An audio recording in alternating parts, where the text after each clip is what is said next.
सुरवैया बना के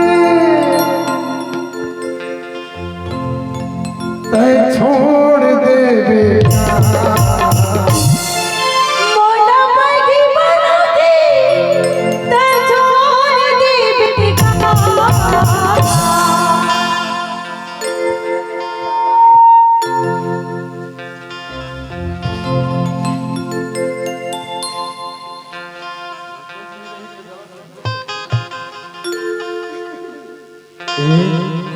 सुना बोलना मैं जैसे कथा उसने तो हूँ कथा महा अभी तो मैं जैसे के है 10 शुरुआत कर रही है गोठिया पर कैसे मैं तोरा जतरा माया कथा ना ले तका भाई के पूरा ओकर जवनी माया ते मला नहीं करे सुन मोरा गोठला मैं तोरा जतरा पूरा माया रुपया में करतो ना उसने ते पूरा माया करेगा अठन्नी मतलब कर लेते तेरा अपन अपने बड़ों की भारी कठिया था ये तो सुरवैया गई थी का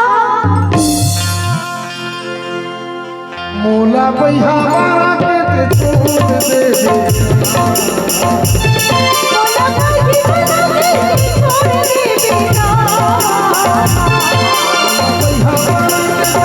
छोड़ दे मोला भाई बना के छोड़ दे बेटा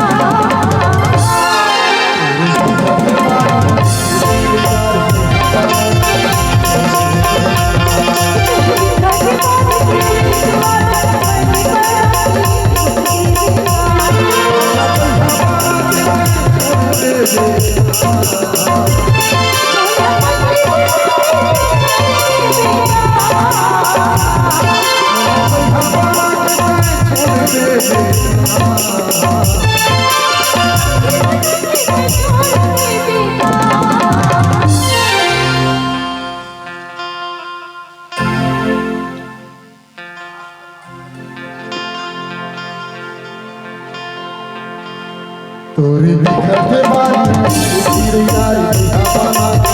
छोड़ दे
हाँ।